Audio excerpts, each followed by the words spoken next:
Olá, boa tarde galerinha. Vamos iniciar nossa aula de hoje.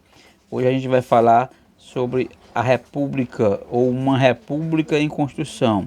Vamos conhecer como foi construído o processo da proclamação da república no nosso país. Infelizmente,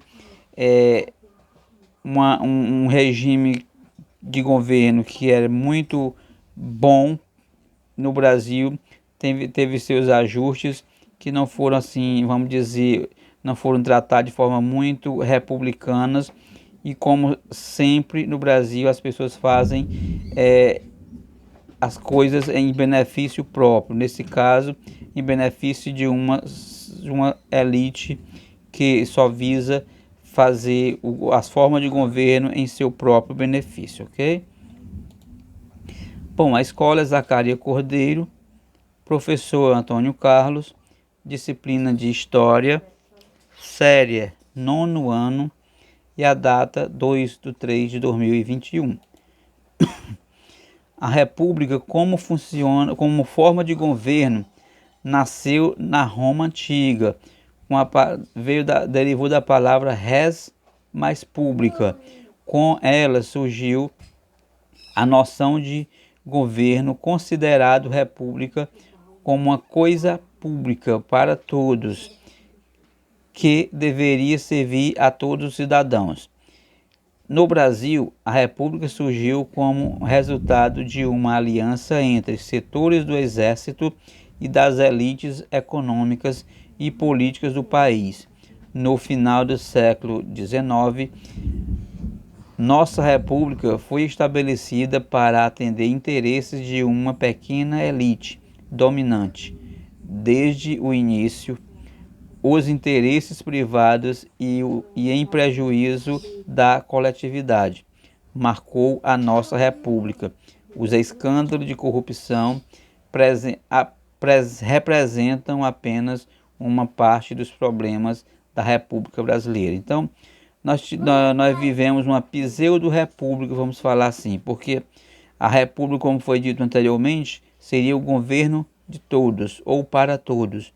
E como nós vimos aqui, a república no Brasil, ela foi feita para uma pequena parcela da elite dominante, aquelas pessoas que detinham o poder, que detinham as riquezas.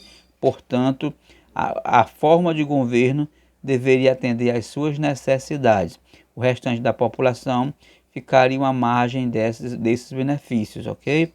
Então, infelizmente, no Brasil, tudo que se faz, ele tem duplo sentido ou até triplo, porque as pessoas, principalmente quem governa, só pensa nos próprios benefícios, facilitar a vida deles e não da população. Aí vamos acompanhar alguns conflitos. Houve conflitos com a igreja. O movimento republicano só se transformou em força decisiva quando a monarquia perdeu o apoio dos grupos que a sustentavam. A Igreja Católica, os militares e os cafeicultores do Vale do Paraíba. Para vocês entenderem aqui, pessoal, como a igreja sempre teve um papel fundamental nessa construção de traçar mecanismos para se auto-beneficiarem. Infelizmente, aquela instituição que deveria cuidar das pessoas, melhorar a vida das pessoas, levar o governo para beneficiar as pessoas mais necessitadas, que mais dependiam das ações de governo, são aquelas que utilizam o poder para se auto-beneficiar. Infelizmente, o papel da igreja nunca foi para melhorar a vida das pessoas. Basicamente foi para melhorar os seus próprios interesses, infelizmente. Assim como também os militares, que isso aí já não deixa nenhuma dúvida, e os cafeicultores, que eles vão também ser beneficiados. Logicamente que toda a elite ela se une para poder buscar meios ou mecanismos para facilitarem os seus lucros, a cada vez mais ricos ficando, e enquanto isso a população cada vez mais pobre. A questão militar. Durante o governo de Dom Pedro II, o exército ocupou uma posição marginal. na política brasileira. Os baixos soldados, a rígida, disciplinada corporação e a lentidão nas promoções desencorajavam os filhos das elites a seguir a carreira militar. Na década de 1880, sucessivos atritos entre governo e os militares envolvidos em questões políticas evidenciaram o objetivo militar para assumir um novo papel na cena política brasileira. Você vê aí que os militares estão sempre querendo se envolver na política, o que a Constituição até veda. Hoje a Constituição veda essa participação, mas infelizmente a Constituição a cada dia ela é rasgada e nós vemos o aparelhamento do governo com setores do alto escalão dos militares. O golpe de 15 de novembro, engraçado, né? A pessoa fala a proclamação da República, mas na verdade foi um golpe.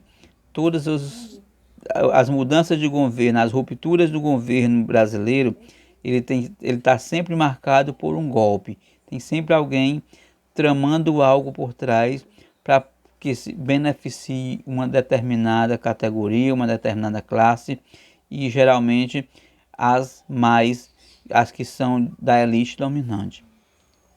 O isolamento da monarquia, ou seja, o isolamento do rei, se acentuou após a abolição da escravatura, que ocorreu em 1888 com a Lei Áurea.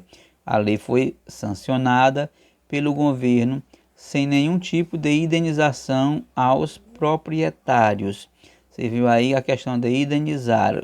Eles viam os escravos como mercadorias. Então, para poder liberar os escravos, eles queriam que o governo indenizasse, pagasse uma quantia por aquela perda que para eles estariam tendo ao perder as suas mercadorias. O que é lamentável, esse tipo de pensamento. O que desagradou a elite escravagista. E os militares e os republicanos civis passaram a realizar reuniões conspirativas com frequência. Quer dizer, eles se reuniam frequentemente para começar a fazer um levante para culminar no golpe que ocorreu no dia 15 de novembro.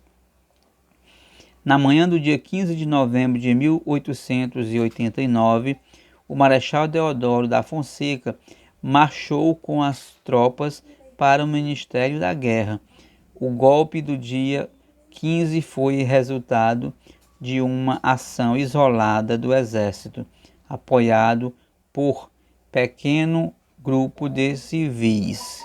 Quer dizer, a população civil geralmente não participa desses atos, apenas a elite dominante. Aí vamos ver um pouquinho a República da Espada. O papel desempenhado pelo Exército na proclamação da República, assegurando militares a chefia do governo. Essa fase da República Brasileira é conhecida como a República da Espada, de 1889 a 1894. Lembrando, pessoal, que o primeiro governo republicano do Brasil foi o Marechal Deodoro da Fonseca. Foi ele o responsável por instaurar esse golpe e proclamar a República de forma, vamos dizer, entre aspas. Em dezembro de 1889, foram convocadas eleições para o Congresso Nacional Constituinte. E no dia 15 de novembro de 1890, ou seja, um ano após, o Congresso iniciou a elaboração da nova Constituição. E em fevereiro de 1891 foi promulgada a primeira Constituição da República Brasileira. A República Oligarca. Em 1894, ocorreu a primeira eleição direta para presidente da República. Ela foi vencida por Prudente de Moraes.